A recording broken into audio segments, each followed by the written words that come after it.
আজকের রেসিপিটা তাদের জন্য যারা কিনা এই তরকারিটা খায় না। তো আমি দিচ্ছি এখানে চিংড়ি পেস্ট।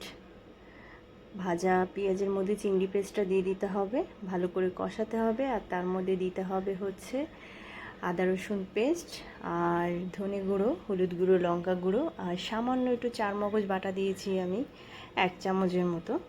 দিয়ে ভালো করে কষাতে হবে। নুন তো দিতেই হবে।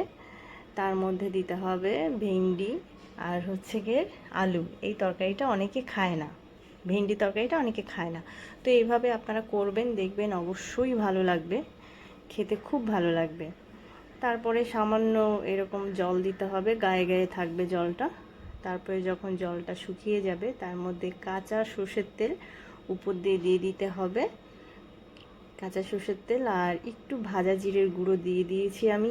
এভাবে আপনারা করবেন, যে খায় না সে অবশ্যই খাবে, আর আমাকে জানাবেন কেমন।